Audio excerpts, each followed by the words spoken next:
നമസ്കാരം, എല്ലാ വിദ്യാർത്ഥികൾക്കും എഡ്യൂക്കേറ്ററിൻ്റെ മറ്റൊരു വീഡിയോയിലേക്ക് സ്വാഗതം. ഗാന്ധി ജയന്തിയുമായിട്ട് ബന്ധപ്പെട്ട് നടക്കുന്ന ക്വിസ് മത്സരങ്ങളിൽ സ്ഥിരമായിട്ട് ചോദിക്കുന്ന ഏതാനും ചില ചോദ്യങ്ങളാണ് ഇന്നത്തെ ഈ പാർട്ട് 1 വീഡിയോയിൽ നമ്മൾ ഉൾപ്പെടുത്തിയിരിക്കുന്നത്. പാർട്ട് 1 വീഡിയോയിൽ വളരെ ലളിതവും നിങ്ങൾക്ക് അറിയാവുന്നതുമായിട്ടുള്ള ചോദ്യങ്ങളായിരിക്കും. നമ്മളൊരു പാർട്ട് 7 വരെ ചെയ്യും. അപ്പോൾ ഓരോ പാർട്ട് അനുസരിച്ചും വീഡിയോയുടെ ആ ഒരു ക്വസ്റ്റ്യൻസിൻ്റെ ക്വാളിറ്റി കൂടിക്കൂടി വരും, അതിൻ്റെ കാഠിന്യം കൂടിക്കൂടി വരും. അപ്പോൾ നിങ്ങൾക്ക് എല്ലാം അറിയേണ്ടതുണ്ട്. വളരെ സിമ്പിളായിട്ടുള്ള ചോദ്യങ്ങളും ഇതിൻ്റെ ഇടയ്ക്ക് ചോദിക്കാറുണ്ട്. അപ്പോൾ അത് നിങ്ങൾക്ക് മിസ്സാവരുത്. നിങ്ങളൊരു പക്ഷേ ഈ ചോദ്യങ്ങളൊക്കെ ചിലപ്പോൾ മറന്നു പോയിട്ടുണ്ടാവും. അതുകൊണ്ട് ഒന്ന് ബ്രഷപ്പ് ചെയ്യുക എന്നുള്ള ഉദ്ദേശത്തോടെ കൊണ്ടാണ് നമ്മൾ ഈ ഒരു വീഡിയോയിൽ അങ്ങനത്തെ ക്വസ്റ്റ്യൻസ് വെച്ചിട്ടുള്ളത്. അപ്പോൾ എല്ലാവരും തന്നെ ഈ ചാനൽ ആദ്യമായിട്ടാണ് കാണുന്നതെങ്കിൽ ഇപ്പോൾ തന്നെ സബ്സ്ക്രൈബ് ചെയ്ത് നോട്ടിഫിക്കേഷൻ ബെല്ല് എനേബിൾ ചെയ്യുക. കൂടാതെ നിങ്ങളുടെ ഫ്രണ്ട്സിലേക്കും ഷെയർ ചെയ്യുക. മറ്റൊരു പ്രധാനപ്പെട്ട അറിയിപ്പ് നിങ്ങളിലേക്ക് എത്തിക്കാനുള്ളത് എന്താണെന്ന് വെച്ചാൽ, നമ്മുടെ എഡ്യൂക്കേറ്ററിൻ്റെ ആഭിമുഖ്യത്തിൽ ഒരു ക്വിസ് കോമ്പറ്റീഷൻ ഗാന്ധി ജയന്തിയോടനുബന്ധിച്ച് നടത്തുകയുണ്ടായിരുന്നു. അപ്പോൾ അതിൽ ക്യാഷ് പ്രൈസ് ഉണ്ട്. അതിൻ്റെ പോസ്റ്റർ ഞാൻ സ്ക്രീനിൽ ഇപ്പോൾ കൊടുത്തേക്കാം. ക്യാഷ് പ്രൈസും പങ്കെടുക്കുന്ന എല്ലാ വിദ്യാർത്ഥികൾക്കും ഡിജിറ്റൽ സർട്ടിഫിക്കറ്റും നമ്മൾ നൽകുന്നതാണ്. 60 പേർക്ക് മാത്രമേ പങ്കെടുക്കാൻ പറ്റുകയുള്ളൂ. അതുകൊണ്ട് തന്നെ എത്രയും വേഗം നിങ്ങൾ വാട്സപ്പ് ഗ്രൂപ്പിൽ ജോയിൻ ചെയ്തതിന് ശേഷം, അല്ലെങ്കിൽ ആ പോസ്റ്ററിൽ കാണുന്ന നമ്പറിലോ കോൺടാക്ട് ചെയ്യുക. വാട്സപ്പ് ഗ്രൂപ്പിൽ ജോയിൻ ചെയ്തതിന് ശേഷം ഏതെങ്കിലും അഡ്മിനോ അല്ലെങ്കിൽ ആ പോസ്റ്ററിൽ കാണുന്ന നമ്പറിലോ നിങ്ങൾക്ക് കോൺടാക്ട് ചെയ്യാവുന്നതാണ്. എത്രയും വേഗം പങ്കെടുക്കുക. ആ ക്യാഷ് പ്രൈസിൻ്റെ ഉടമ ഒരു പക്ഷേ നിങ്ങളായിരിക്കും. അപ്പോൾ ഒട്ടും താമസിപ്പിക്കുന്നില്ല, നേരെ വീഡിയോയിലേക്ക് കിടക്കുകയാണ്. ഒന്നാമത്തെ ചോദ്യം, ഗാന്ധിജി ജനിച്ച വർഷം, തീയതി. ഇത് രണ്ടും നിങ്ങൾ ചോദ്യം വന്നാൽ എഴുതേണ്ടി വരും. ഉത്തരം 1869 ഒക്ടോബർ 2. അടുത്ത ചോദ്യം, ഗാന്ധിജിക്ക് എത്ര സഹോദരിമാർ ഉണ്ടായിരുന്നു? ഗാന്ധിജിക്ക് എത്ര സഹോദരിമാർ ഉണ്ടായിരുന്നു? ഉത്തരം 3 സഹോദരിമാർ. LP ലെവൽ സ്റ്റുഡൻസിന് ഈ ചോദ്യങ്ങളായിരിക്കും ഫുൾ ഉണ്ടാവുക. ഇങ്ങനത്തെ ചോദ്യങ്ങളായിരിക്കും. നിങ്ങൾക്ക് കാഠിന്യമേറിയ ചോദ്യങ്ങൾ കാണില്ല. പക്ഷേ UP ഹൈസ്കൂൾ ഹയർ സെക്കൻഡറി കുട്ടികൾ ഇതും കാണുക. അതേപോലെ തന്നെ നമ്മളെ എല്ലാ പാർട്ടും ഫോളോ ചെയ്യുക.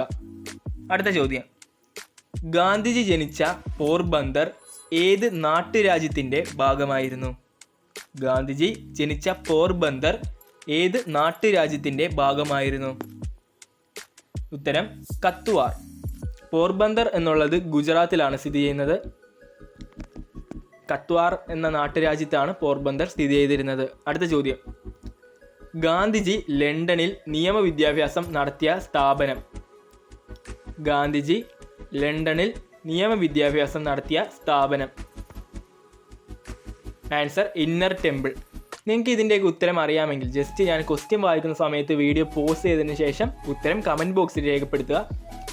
അടുത്ത ചോദ്യം, ഗാന്ധിജി നിയമവിദ്യാഭ്യാസത്തിനായി ലണ്ടനിലേക്ക് പോയ വർഷം? ഗാന്ധിജി നിയമവിദ്യാഭ്യാസത്തിനായി ലണ്ടനിലേക്ക് പോയ വർഷം? ഉത്തരം 1888. ഇത് നിങ്ങൾക്ക് പഠിക്കാൻ വളരെ എളുപ്പമാണ്. 1 എഴുതിയിട്ട് 3 8. അതുകൊണ്ട് തന്നെ വളരെ പാടൊന്നുമില്ല ഈ ഒരു ഡേറ്റ് ഓർത്തു വെക്കാൻ. അടുത്ത ചോദ്യം, ഗാന്ധിജി ദക്ഷിണാഫ്രിക്കയിൽ സ്ഥാപിച്ച ആദ്യത്തെ ആശ്രമത്തിൽ നിന്നും പ്രസിദ്ധീകരിച്ച പത്രം ഏതായിരുന്നു? ചോദ്യം ശ്രദ്ധിക്കുക. ഗാന്ധിജി ദക്ഷിണാഫ്രിക്കയിൽ സ്ഥാപിച്ച ആദ്യത്തെ ആശ്രമത്തിൽ നിന്നും പ്രസിദ്ധീകരിച്ച പത്രം ഏതാണ്? ഉത്തരം ഇന്ത്യൻ ഒപ്പീനിയൻ. ഗാന്ധിജി ദക്ഷിണാഫ്രിക്കയിൽ നിന്ന് പ്രസിദ്ധീകരിച്ച പത്രം എന്ന് ചോദിച്ചാലും ഇതായിരിക്കും ഉത്തരമായിട്ട് വരിക. അത് നോക്കി വെക്കുക. ഗാന്ധിജി ദക്ഷിണാഫ്രിക്കയിലേക്ക് പോയ വർഷം? ഏത് വർഷമാണ് ഗാന്ധിജി ദക്ഷിണാഫ്രിക്കയിലേക്ക് പോയത്? ഉത്തരം 1893. 1893 ഗാന്ധിജി ദക്ഷിണാഫ്രിക്കയിലേക്ക് പോയത്. ഗാന്ധിജി ആദ്യമായി എഴുതി പ്രസിദ്ധീകരിച്ച ലേഖനങ്ങൾ ഏത് വിഷയത്തെക്കുറിച്ചായിരുന്നു? വളരെ പ്രധാനപ്പെട്ട ഒരു ചോദ്യമാണിത്. ഗാന്ധിജി ആദ്യമായി എഴുതി പ്രസിദ്ധീകരിച്ച ലേഖനങ്ങൾ ഏത് വിഷയത്തെക്കുറിച്ചായിരുന്നു? ഉത്തരം വെജിറ്റേറിയനിസത്തിനെ കുറിച്ചാണ്. അതായത് വെജിറ്റേറിയൻ, നോൺ വെജ്, അത് നിങ്ങൾക്ക് അറിയാലോ. സസ്യഭോജനവാദം അല്ലെങ്കിൽ വെജിറ്റേറിയനിസം. അടുത്ത ചോദ്യം, ജാലിയൻ വാലാബാഗ് കൂട്ടക്കൊല നടന്ന വർഷവും തീയതിയും.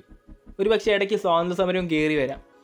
ഗാന്ധിജി മാത്രമായിരിക്കില്ല. ഇപ്പം ചില പ്രൈവറ്റ് ക്വിസുകളിൽ ഗാന്ധിയും സ്വാതന്ത്ര്യ സമരവും ഒരേപോലെ ചോദിക്കാറുണ്ട്. ആ ഒരു പർട്ടിക്കുലർ ക്വിസിൻ്റെ ടൈറ്റിലിൽ തന്നെ നമ്മൾ വീഡിയോ ചാനലിൽ അപ്ലോഡ് ചെയ്യാം. ഈ ഒരു ചോദ്യം ഇതിൻ്റെ ഇടയ്ക്ക് ഇട്ടെന്നേ ഉള്ളൂ. ഉത്തരമായിട്ട് വരുന്നത് 1919 ഏപ്രിൽ 13.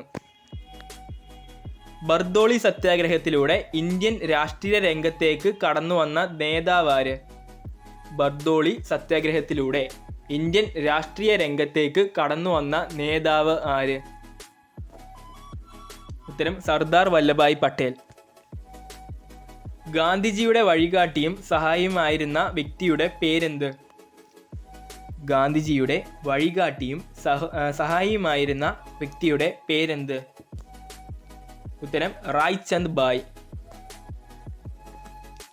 ഗാന്ധിജി ഇന്ത്യയിൽ സ്ഥാപിച്ച ഒന്നാമത്തെ ആശ്രമത്തിന്റെ തുടക്കത്തിലുണ്ടായിരുന്ന പേര്? ഗാന്ധിജി ഇന്ത്യയിൽ സ്ഥാപിച്ച ഒന്നാമത്തെ ആശ്രമത്തിന്റെ തുടക്കത്തിലുണ്ടായിരുന്ന പേര്? ഉത്തരം സത്യാഗ്രഹ ആശ്രമം. ഉപ്പു സത്യാഗ്രഹം അറിയപ്പെടുന്നത് ഏത് പേരിലാണ്? ഉത്തരം ദണ്ഡി യാത്ര. ആ ഒരു ഉപ്പു യാത്രയ്ക്ക് വേണ്ടി ആ ഒരു കടൽ തീരത്തിലേക്ക് ഗാന്ധിജി പോയ ആ ഒരു യാത്രയാണ് ദണ്ഡി യാത്ര. അപ്പോൾ ഉപ്പു സത്യാഗ്രഹത്തിന് ദണ്ഡി യാത്രയും എന്നും അറിയപ്പെടുന്നു. ഉപ്പു സത്യാഗ്രഹത്തിൻ്റെ ആ ഒരു നടന്നു പോയില്ലേ അവർ, അതിനെ ദണ്ഡി യാത്ര എന്നാണ് അറിയപ്പെടുന്നത്.